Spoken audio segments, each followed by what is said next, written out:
کہتے ہیں جی کہ حضور صلی اللہ علیہ وسلم وہ تو نبی ہوئے نا جی، اور خلفائے راشدین کے بعد امام ابو حنیفہ، امام مالک، امام احمد بن حنبل، امام شافعی کی تقلید کیوں کی جاتی ہے؟ خلفائے راشدین کی کوئی کتاب ہے تمہارے پاس؟ جب ان کی کوئی کتاب ہی نہیں ہے تو کس چیز کو پڑھ کے اقتدا کرو گے؟ یہ تو ان ائمہ کا کمال ہے نا کہ ان نے قرآن و حدیث سے مسائل کو استنباط کیا، مسائل کو جمع کیا اور ان کو ایک کتاب میں لکھ دیا، جس کی وجہ سے آج تک قیامت تک اگر مسائل دیکھے جاتے ہیں تو ان کی کتابوں میں دیکھے جاتے ہیں۔ اس لیے یہ بالکل صحیح راستہ ہے کہ ہم ائمہ کی، اور ائمہ نے کہاں سے لیا؟ حضور سے اور خلفائے راشدین سے۔ عمرے کے دوران حجر اسود کو بوسہ دے اگر کوئی، بھائی بوسہ دے، لیکن اگر عطر لگ گیا تو دم ہے، نہیں لگا تو کوئی دم نہیں۔ وہ تو اس لیے منع کیا جاتا ہے کہ ہر وقت اس پہ عطر لگایا جاتا ہے، تو ایسا نہ ہو کہ تمہیں عطر لگ جائے اور دم پڑ جائے۔ اسے بہتر ہے کہ عمرے کے طواف میں بوسہ نہ دو، اشارہ کرو۔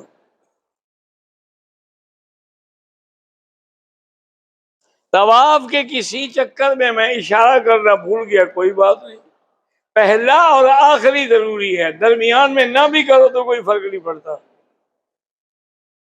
میری بہن کی ایک دوست پر کچھ جن عاشق ہیں جس نے بڑا پریشان کر رکھا ہے، میری بیٹی اس کو کہیں کہ ٹیلی فون میں سورۃ البقرہ فیڈ کر لے، اور اس کے بعد اس کے ہیڈ فون دونوں کانوں میں لگا کر وہ سورۃ البقرہ سننا شروع کرے۔ ضروری نہیں ہے کہ ساری ایک دفعہ سن لے، تیسرا حصہ سن لے، چوتھا سن لے، پھر کچھ دیر کے بعد پھر شام کو رات، یعنی دن میں سورۃ البقرہ ختم ہو جائے تو انشاءاللہ جب اللہ کا قرآن جو ہے وہ اس کے اندر جائے گا تو جن شیطان سب بھاگ جائیں گے۔ میری بیوی کا احرام کے دوران میں پاؤں جو تھا نا وہ رپٹ پہ ہو گیا، مجبوراً ہم نے سوڈا کریم لگائی تاکہ کچھ آرام آ جائے۔ کوئی حرج نہیں ہے، مجبوراً کوئی چیز لگانا، دوا لگانا، اس سے دم نہیں پڑتا، وہ تو بطور خوشبو اگر لگایا جائے۔ کہتے جی کہ طواف کے 7 چکر کیوں ہیں؟ اس کی وجہ کیا ہے؟ تمہیں کیوں اللہ نے پیدا کیا، اس کی کیا وجہ ہے؟ نہیں، تم جو پیدا ہوئے ہو، تمہارے پیدا ہونے کی کیا وجہ؟ تم اپنی وجہ بتاؤ، یہ میں بتاتا ہوں۔ اللہ کے بندے ہر بات میں اگر پوچھو گے کہ جی مغرب کی 3 رکعت کیوں ہیں اور عشاء کی 4 کیوں ہیں، اس کی کیا وجہ ہے؟ یہ کوئی بات ہے؟ اللہ کا حکم ہے، اللہ کے نبی نے 7 چکر کیے، ہمارے لیے 7 چکر سنت ہے۔ اب ایک ایک بات تو ہم نہیں پوچھیں گے نا۔ بہرحال بعض علماء نے تمہارے جیسے لوگوں کو جواب دینے کے لیے بتایا ہے کہ 7 زمینیں ہیں، 7 آسمان ہیں، 7 جہنم کے دروازے ہیں۔ تو جب آدمی چکر لگاتا ہے تو ہر چکر میں اسے اعتراف کرنا ہوتا ہے کہ اللہ کے سوا کوئی نہیں ہے، تو اس پر اللہ جہنم کے دروازے بند کر دیں گے اور اللہ تبارک و تعالیٰ اس کو جنت نصیب فرمائیں گے۔ ایک وقت میں ہم 2 اماموں کی تقلید کر سکتے؟ جب تم اتنے بڑے عالم ہو کہ دونوں اماموں کی فقہ دیکھ لی ہے، تمہیں تقلید کی ضرورت کیا ہے؟ تم کیوں تقلید کرو؟ تقلید تو وہ کرتا ہے نا جو جاہل ہو، جس کو پتہ نہ ہو مسئلے کا۔ تم تو دونوں اماموں کو جانتے ہو ماشاءاللہ، حالانکہ اس کو نام بھی نہیں آتا ہوگا اماموں کا۔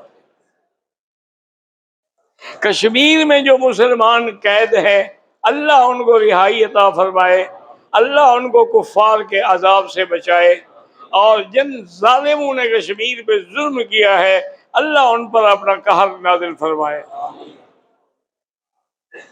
نفلی عمرہ کرنا افضل ہے یا طواف؟ طواف افضل ہے، لیکن جتنی دیر عمرہ کرے اتنی دیر طواف کرے، یہ نہیں کہ ایک طواف ایک عمرے سے افضل ہے۔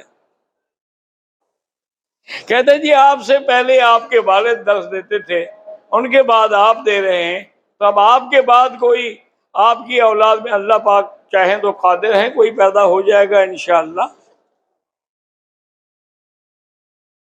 کہتے جی کہ نماز میں اور ذکر میں لذت آئے، ہمیں لذت کے لیے نہیں حکم دیا گیا، ہمیں حکم دیا گیا ہے تعمیل حکم ہم نے کرنی ہے، اس کے بعد وہ لذت خود بخود پیدا ہو جاتی ہے۔ بہرحال اگر تم اس مقام کو حاصل کرنا چاہتے ہو، کسی اللہ والے کی صحبت اختیار کرو اور تنہائی میں بیٹھ کے غور و فکر کے ساتھ اللہ کا ذکر کرو۔ کہتے ہیں جی کہ عرفات والے دن غلطی سے بازو کے پنجے سے 3-4 بال اکھڑ گئے، کوئی دم شم نہیں۔ عمرہ کرنے کے بعد اپنے سر پہ خود بلیڈ مار سکتے، ہاں مار سکتے۔ اعجاز بھائی نے عمرہ کیا، 1 نمبر مشین لگائی، 2 دن کے بعد پھر عمرہ کیا تو 5 نمبر مشین، مجھے کیا پتا 5 نمبر کیا ہے اور 1 نمبر کیا ہے۔ اگر بال تھے تو ٹھیک ہے، تو اگر وہ پہلے 1 نمبر میں ہی ختم ہو گئے تو پھر کس چیز میں مشین لگاتے رہے؟ اس کا مطلب ہے کہ وہ بال نہیں تھے اور ہم سے مشین پھیرتے رہے تو دم پڑ گئی۔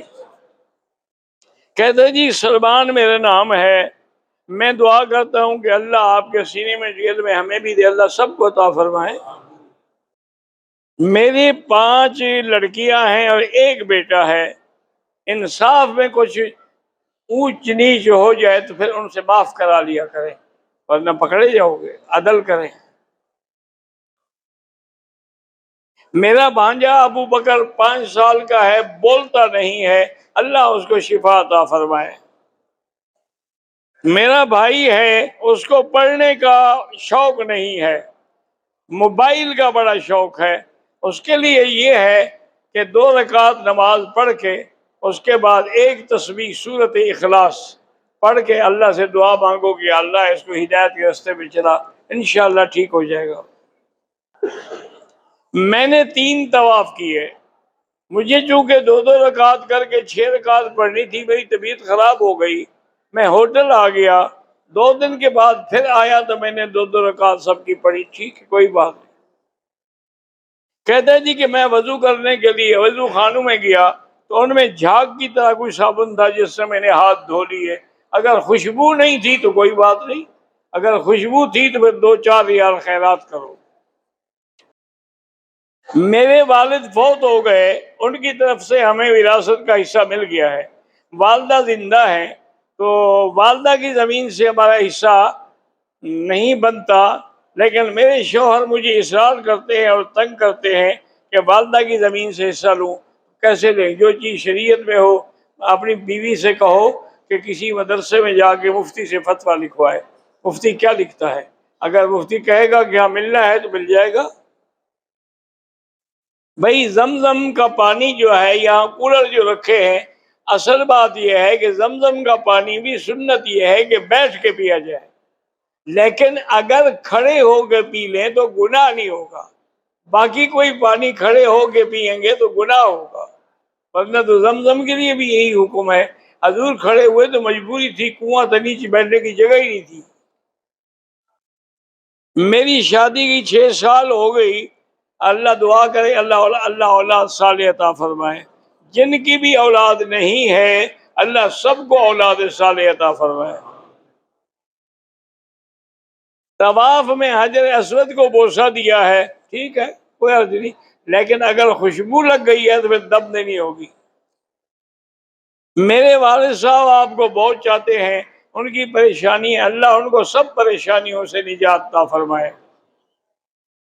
کعبۃ اللہ میں ظہر کی اذان کے بعد، آج کل چونکہ رش ہے جلدی نماز پڑھاتے ہیں امام، مجھے سنت مؤکدہ پڑھنے کا موقع نہیں، میں نماز کے بعد پڑھ لوں۔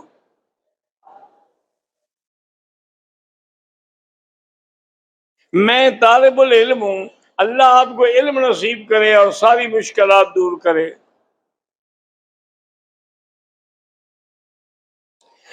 درود شریف روزانہ کتنا پڑھا جائے؟ جتنا اللہ توفیق دے، جتنا اللہ تبارک و تعالی ہمت دے، یہ تو ہمت پہ ہوتا ہے۔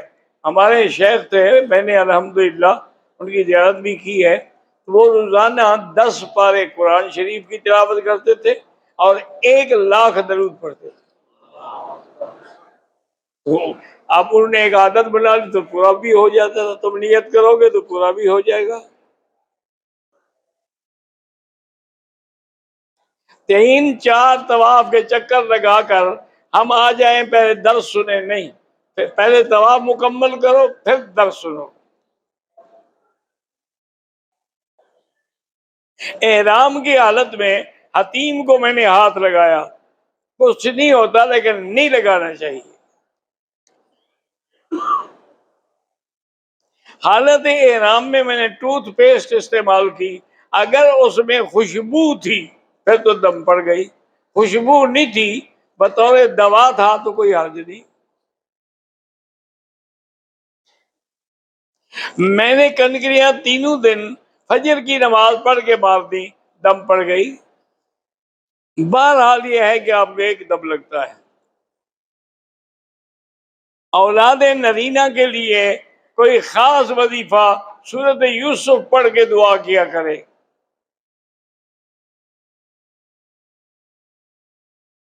حرم میں سب سے زیادہ فضیلت والی تسبیح اور ذکر لا الہ الا اللہ محمد الرسول اللہ، کیونکہ حضور نے فرمایا افضل الذکر لا الہ الا، جب افضل الذکر ہے تو ہر جگہ افضل ہے۔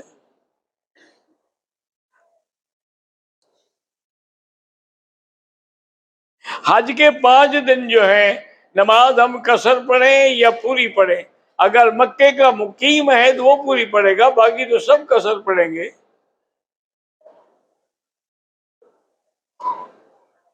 فجر کی نماز کے بعد 2 رکعت واجب الطواف پڑھ سکتے ہیں، نہیں پڑھ سکتے،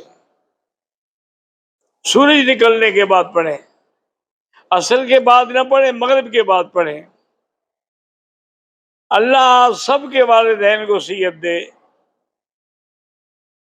اگر طواف کے 2 چکر اوپر کیے 5 نیچے کیے پھر بھی ٹھیک ہے۔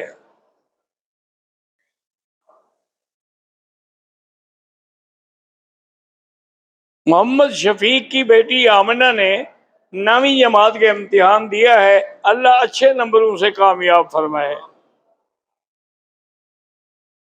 محمد اقبال ڈوگر کی بیوی بیمار ہے، اللہ صحت دے۔ نماز جنازہ کے بعد دعا مانگنا بدعت ہے۔ جنازے میں آپ گالیاں دیتے ہیں، دعا بعد میں کریں گے، اور جنازہ ہی تو دعا ہے نا، اللہم اغفر لحینا و میتنا و شاہدنا و غائبنا و صغیرنا و کبیرنا و ذکرنا و انسانا، اللہم لحیت منا فحی والاسلام، اللہم انت فیت منا وضفاء الایمان، اللہم لا تذلنا بعدہ، اللہم لا تفتنا بعدہ، اللہم لا تحرمنا اجر۔ یہ کیا ہے؟ دعا ہے، گالیاں ہیں؟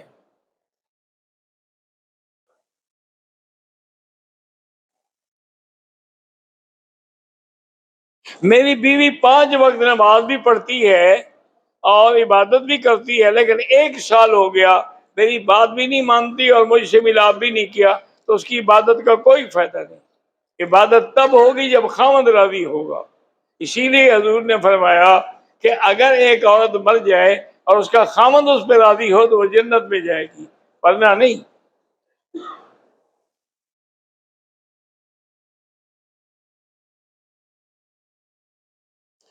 ہمارے ڈاکٹر شہزاد کو بھی اور بہت مسلمانوں کو ہندوستان میں ناحق قید کیا ہوا ہے، اللہ ان کو رہائی عطا فرمائے۔ ہم ایک ہوٹل میں ہیں، وہاں ہمیں زمزم کی بوتلیں ملتی ہیں، کیا ہم ساتھ لے جائیں؟ لے جائیں۔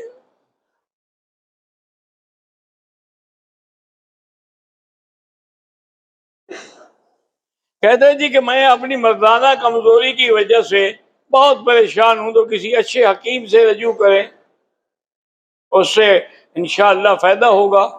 ویسے انگریزوں نے ایک دوائی نکالی ہے، کہتے ہیں اس کا بڑا فائدہ ہے، میری تو 10 سال ہو گئے، بیوی فوت ہو گئی، میں کیا کروں گا؟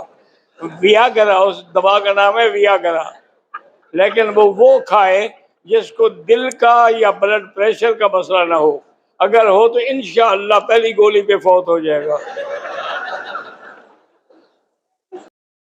میں جب دعا مانگتی ہوں تو اپنے بچوں کے لیے مانگتی ہوں، ٹھیک ہے، لیکن سب کے بچوں کے لیے مانگا کرو، دعا عام ہونی چاہیے۔ اللہم اغفر لجمیع المسلمین والمسلمات۔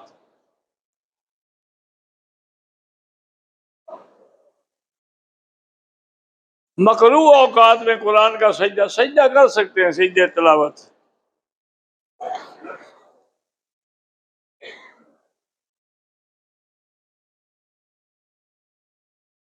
مسجد نبوی میں افضل عبادت نماز کے بعد سب سے زیادہ درود شریف پڑھیں، وہاں جتنا دن رہیں۔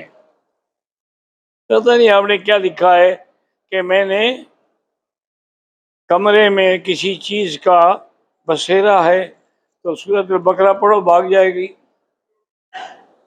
میں نماز پابندی سے پڑھتی ہوں، لیکن میرے بچے چھوٹے ہیں، میں نماز بعد اوقات جلدی کرتی ہوں کہ چھوٹے بچوں کی کوئی حرج نہیں، لیکن پڑھا کرو نماز۔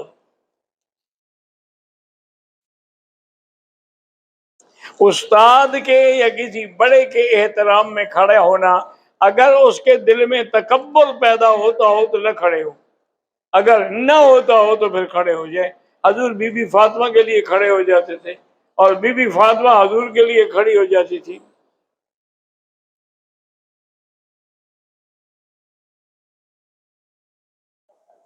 جو آدمی اپنی بیوی کو لوگوں کے سامنے بلا وجہ ذلیل کرتا ہے تو خود بھی ذلیل ہوگا، یہ اس کی ذلت نہیں ہے؟ بہرحال توبہ کریں، استغفار کرو۔ تو طویل سجدے میں وہی تسبیح جو ہے نا، اس کو بار بار پڑھتے رہیں، سبحان ربی الاعلیٰ، سبحان ربی الاعلیٰ، اس کو 10 دفعہ کے بجائے 100 دفعہ پڑھ لیں۔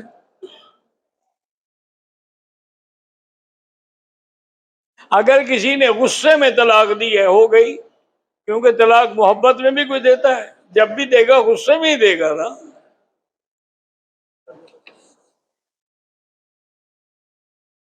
اللہ ہر بے اولاد کو اولاد عطا فرمائیں۔ کہتے ہیں جی کہ حرم میں ہر نماز کے بعد بڑے چھوٹے کے جنازے ہوتے ہیں، تو آپ وہی نیت ہے جو امام کے پیچھے کھڑی ہے، آپ بس وہی کافی ہے، اور وہ سب کے لیے ہو رہی ہے دعا۔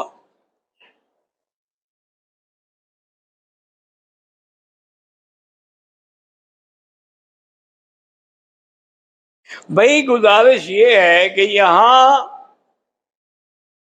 ظہر کی عصر کی نماز جلدی پڑھتے ہیں اول وقت میں، لیکن علماء کا فتویٰ یہی ہے کہ اگر تم حرم میں ہو تو ائمہ حرم کے پیچھے نماز پڑھ لیا کرو، ان مسلوں میں نہ پڑھو، مثل میں۔ طواف کے دوران نماز کی صفیں بننی شروع ہو جاتی ہے، بہرحال کوشش یہ کریں کہ کسی کی تکلیف کا باعث نہ ہوں تو پھر طواف کرتے رہیں۔ ظہر کی اذان اور نماز کے درمیان اتنی وقفہ نہیں ہوتا کہ ہم سنت موقدہ ادا کر سکیں، تو نماز کے بعد کر لیں۔ اگر ہم حج کے بعد طائف جانا چاہیں، بھائی بہتر تو یہی ہے کہ طواف وداع کر کے جائیں، کیونکہ انسان ہے، موت حیات ہے، کیا پتہ ہے۔ دوسرا یہ ہے کہ واپس جب آئیں تو احرام باندھیں، چونکہ طائف میقات ہے۔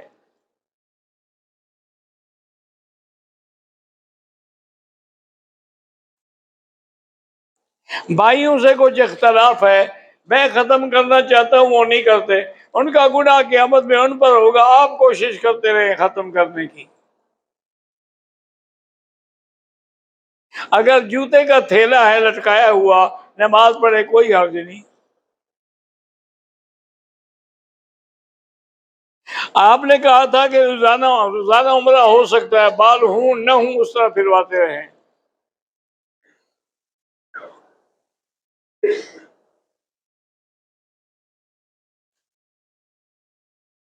اگر ایک عورت جو ہے مدینے سے چلی ہے، لیکن راستے میں اس کو حیض آ گیا، وہ نیت عمرے کی کر چکی تھی، تو ابھی احرام کی پابندی ان سے رہے، اور جب پاک ہو جائے تو عمرہ پورا کرے۔ عرفات کے دن ہم نے میدان میں جب حمام میں گئے تو وہ سفید سا جھاگ سا صابن تھا، اس سے ہاتھ دھو لیے، 2-4 ریال خیرات کرتے ہیں۔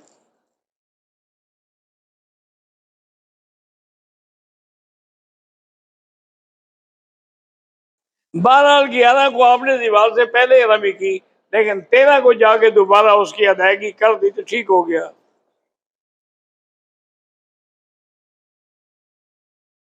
طواف وداع سے پہلے عمرہ کرنا چاہے کر لیں۔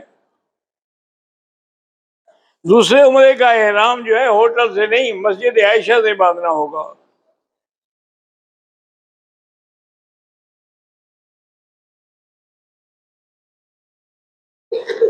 میرا بھائی میرے ساتھ پہلے دن کے کنکریاں مارنے کے بعد گم ہو گیا، میں نے اس کی ہدایت کے مطابق اس کی قربانی کر دی، لیکن وہ بیمار ہو گیا تھا، ہسپتال میں اس کا انتقال ہو گیا، اللہ مغفرت فرمایا، آپ نے اچھا کیا۔ میری بیوی نے پاکستان سے عمرے کا احرام باندھا، اسے حیض ہوا، مکہ پہنچنے کے بعد اس نے پاکی کی حالت میں مسجد عائشہ سے دوبارہ عمرے کی نیت باندھی، دوبارہ ضرورت نہیں تھی، بار اچھا کیا، ہو گیا۔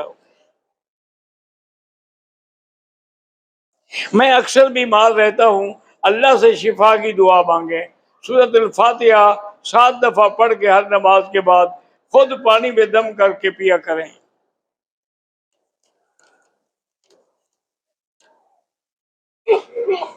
میرا بچہ ذہنی کمزور ہے، اللہ شفا دے۔ میاں بیوی میں جھگڑے ہوتے ہیں تو اللہ کا نام ہے یا لطیف ہو یا ودود، یہ پڑھ کے دعا کیا کریں، انشاءاللہ جھگڑے نہیں ہوں گے۔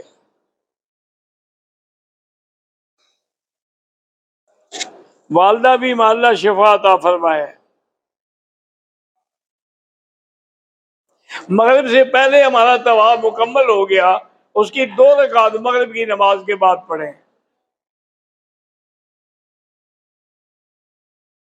غلطی سے حالت احرام میں ناک کا بال ٹوٹ گیا، کچھ نہیں ہوتا۔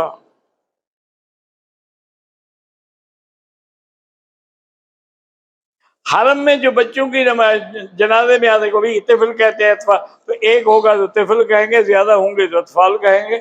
آپ بس جو امام کی نیت ہے وہی نیت کر کے پڑھتے رہیں۔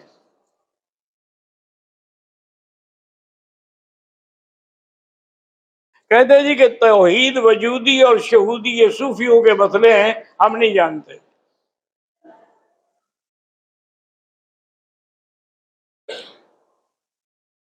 یہ 50 مرتبہ طواف والی حدیث مبارک میں نے نہیں پڑھی، داڑھی 1 مشت کے برابر ہو۔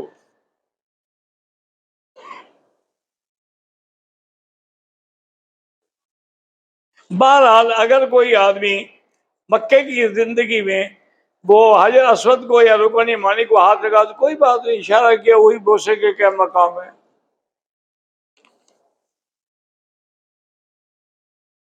قادیانی کمپنی کی جو چیزیں ہیں، جوس ہیں، بسکٹ ہے، تیل ہے، شیدار وغیرہ، وہ بالکل نہ استعمال کریں۔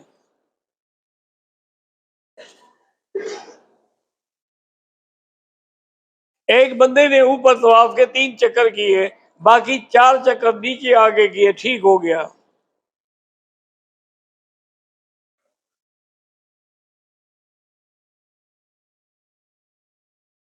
کہتے ہیں جی کہ ہم جب مطاف میں ہوتے ہیں، اذان کے بعد نماز کھڑی ہو جاتی ہے، نکلنے کا کوئی راستہ بھی نہیں ہوتا، دائیں بائیں آگے پیچھے سب عورتیں کھڑی ہوتی ہیں، نماز تو حنفی مسلک میں نہیں ہوتی، کوشش کریں نکلنے کی، جب وہ سجدے میں جائیں نکل جائیں۔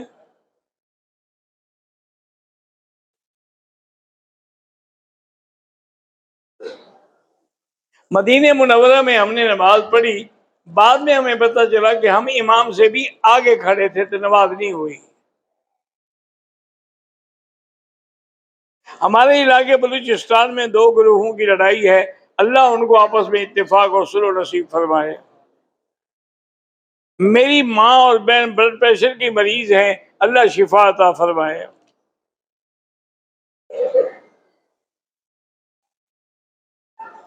اگر ہم حج کے بعد جدے گئے تو کیا واپسی میں ہمیں احرام باندھنا ہوگا؟ ضروری نہیں ہے۔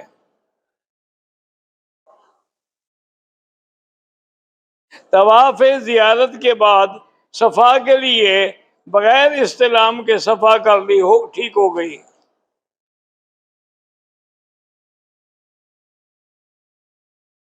کوئی شخص مزدلفہ کوئی شاہ کے وقت سے پہلے پہنچ جائے، نماز نہ پڑھے، بیٹھا رہے، جب عشاء کا وقت شروع ہو جائے تو پہلے مغرب پڑھے پھر عشاء پڑھے.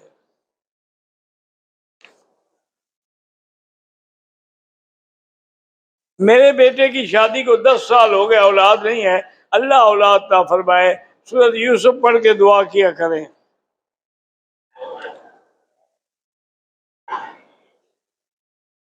ہم حج کے بعد دوبارہ مدینہ منورہ جانا چاہتے ہیں، لیکن ہمارے ٹور والے اجازت نہیں دیتے. یہ آپ کا ذاتی مسئلہ ہے، اس میں میں کیا کر سکتا ہوں؟ پوچھنے کی کیا ضرورت ہے ٹور والوں سے؟ چپ کر کے چلے جاؤ. کیا کریں گے؟ پکڑ کے لے آئے گا آپ کو. تو پرانے دور کی بات ہے، جب یہاں یہ حکومت نہیں تھی، پہلے اور حکومت تھی تو امن نہیں تھا. یہ تو ان کی وجہ سے الحمدللہ امن ہو گیا ہے. تو والد صاحب رحمۃ اللہ علیہ فرماتے ہیں کہ میں جب حج پہ آیا تو میرے ساتھ کچھ بڑے بڑے زمیندار تھے، لیکن تھے وہ پکے بریلوی. وہ کہیں جی مدینے جانے کا خطرہ بڑا ہے، راستے میں کہتے مار دیتے ہیں، لوٹ لیتے ہیں، کیا کریں؟ جانا چاہیے یا نہیں جانا چاہیے؟ تو کہتے ہیں کہ ہم کنکریاں مار کے جا رہے تھے کہ حضرت مولانا خلیل احمد صاحب سہارنپوری رحمۃ اللہ علیہ، میرے والد صاحب کے بھی استاد تھے، وہ آ رہے تھے. میں نے ان سے مسئلہ پوچھا، انہوں نے کہا بھائی خیر محمد جو پوچھا کرتے ہیں وہ جایا نہیں کرتے، جو جایا کرتے ہیں وہ پوچھا نہیں کرتے.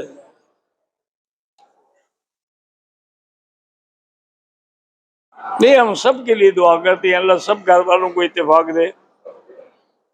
میری والدہ کو غصہ بہت آتا ہے، بڑھاپے میں غصہ آتا ہے کیا ہے؟ شادی کو 15 سال ہو گئے ہیں، اولاد نہیں ہے. میرا بھائی پہلے تم دونوں ٹیسٹ کراؤ کس میں نقص ہے. اگر بیوی میں نقص ہے تو اور شادی کر لو، اور اگر تمہارے اندر نقص ہے تو علاج کراؤ. تم بھی تو صرف دعاؤں پہ گزارا کر رہے ہو نا، دعاؤں سے کچھ نہیں ہوتا.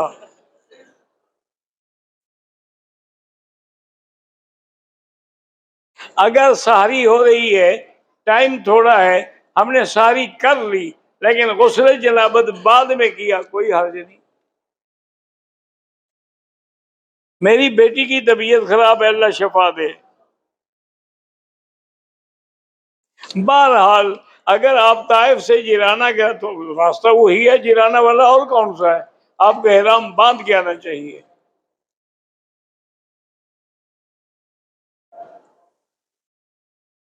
حج سے پہلے یا بعد میں مکے میں 13 دن قیام ہے. اگر سب ملا لیں تو پھر آپ نماز پوری پڑھیں گے، ورنہ قصر پڑھیں گے.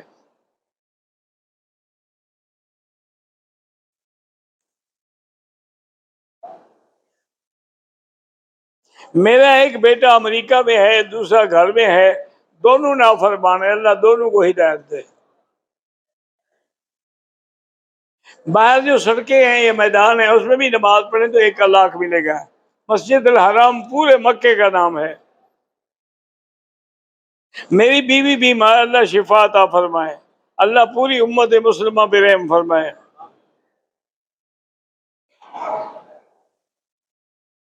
بھائی آپ نے 11 کو دیوار سے پہلے کنکری ماری، 12 ذی الحجہ کو ظہر کے بعد کنکری ماری، واپس عزیزہ آ گئے تو پھر ہمیں پتہ لگا، پھر 13ویں ذی الحجہ کو اس کا اعادہ میں نے کر لیا، ٹھیک ہو گیا.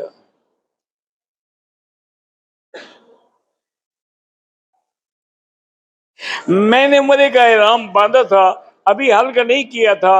ایک آدمی کے ساتھ مصافحہ کیا تو ہاتھ کو خوشبو محسوس ہوئی، ہاتھ دھو ڈالے. آپ نے تو نہیں لگائی نا، اس نے لگائی ہوئی تھی.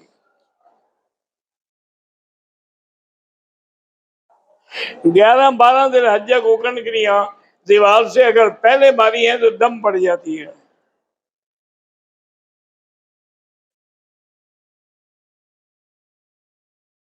یہ پہلے بھی پوچھا جا چکا ہے یار، پھر وہی دے دیتے ہو. میرا بیٹا 22 سال کا ہے، ایک بیوہ نے اس پہ جادو ٹونے سے قبضہ کیا ہوا ہے. اللہ پاک اس کو شفا عطا فرمائے اور آپ کی نافرمانیوں سے بچائے. سورۃ البقرہ پڑھ کے دب کیا کریں اس طرف. صفا مروہ 7 چکر ہیں، 6 کر لیے پھر بھی ہو گئی. مجھے اللہ نے اولاد دی لیکن واپس لے لی، اس کی مرضی ہے، وہ دیتا بھی ہے لیتا بھی ہے، اللہ مزید اولاد عطا فرمائے۔ میرے چاچا جیل میں ہیں، اللہ رہائی عطا فرمائے۔ میرا بھتیجا 6 سال کا ہو گیا ہے لیکن ابھی کھڑا نہیں ہو سکتا، علاج کرائیں اور دعا کریں، سورۃ فاتحہ پڑھ کے دم کیا کریں۔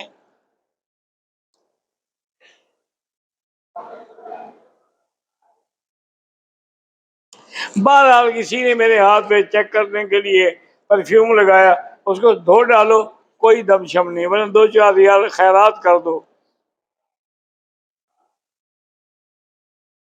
احرام کی چادریں اتارنے کے بعد میں نے کپڑے پہن لیے، حلق نہیں کرایا تھا، تو بعد میں مجھے پتا لگا، پھر میں نے حلق کرایا، ٹھیک ہو گیا۔ ہمارا قیام تقریباً 17 دن ہے، عزیزیہ بھی مکہ ہے بھائی، تو بہرحال مقیم ہے۔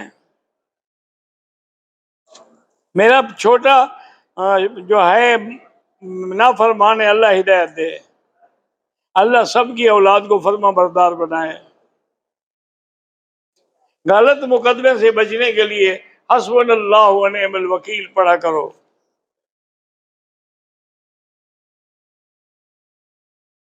پاکستان کے ٹرانسپورٹر جو ہے وہ سم کارڈ دیتے ہیں، اگر مفت دیتے ہیں تو استعمال کرو، یا ان کا کوئی وجہ ہے تو مجھے پتہ نہیں۔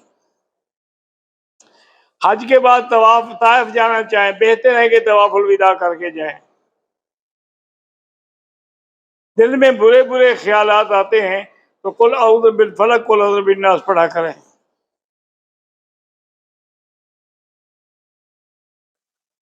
احتیاطاً اگر ہم کوئی دم دے دیں، دم نہیں یعنی خیرات کر دیں، ایک دم ایک بکری۔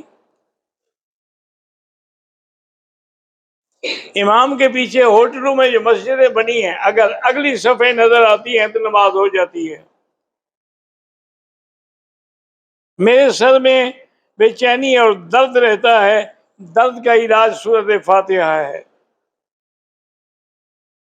ہمارے ملک ہندوستان میں اسلام کے خلاف قانون بنائے جا رہے ہیں، اللہ تبارک و تعالیٰ مسلمانوں کے عقیدے کی حفاظت فرمائے، اور اللہ تبارک و تعالیٰ ان ظالموں پر اپنی قدرت سے قہر نازل فرمائے۔ ربنا تقبل منا انک انت السمیع العلیم وتب علینا انک انت التواب الرحیم۔ اللہم فرج ہم المہمومین، نفس کرب المکروبین، فقد الدین عن المدینین، واشفنا واشف مرضانا ومرضى المسلمین۔ اللہم انا نسألک من خیر ما سألک نبیک محمد صلی اللہ علیہ وسلم، ونعوذ بک من شر ما استعاذک منہ نبیک محمد صلی اللہ علیہ وسلم۔ انت المستعان وعلیک البلاغ، انت المستعان علیک البلاغ، انت المستعان علیک البلاغ، لا حول ولا قوت الا باللہ العلی العظیم۔ یا اللہ تمام آنے والوں کا حج منظور فرما، یا اللہ تمام آنے والوں کی زیارات عبادات منظور فرما، یا اللہ تمام آنے والوں کے اپنی رحمت کے ساتھ جھولیاں بھر دے، یا اپنے دروازے سے خالی نہ فرما۔ یا اللہ ہمیں تو مانگنا بھی نہیں آتا، بغیر مانگے عطا فرما۔ یا الہ العالمین، یا ارحم الراحمین، تمام عالم اسلام کے مسلمانوں کی حفاظت فرما، کہ مسلمانوں کی قدم قدم پہ حفاظت فرما، ان کو ہر شر سے محفوظ فرما۔ کشمیر کے مسلمانوں پہ رحم فرما، ہندوستان کے مسلمانوں پہ رحم فرما، جہاں جہاں اقلیتیں ہیں ان پہ رحم فرما۔ صلی اللہ تعالی علی خیر خلقہ سیدنا محمد وعلی آلہ وصحبہ اجمعین۔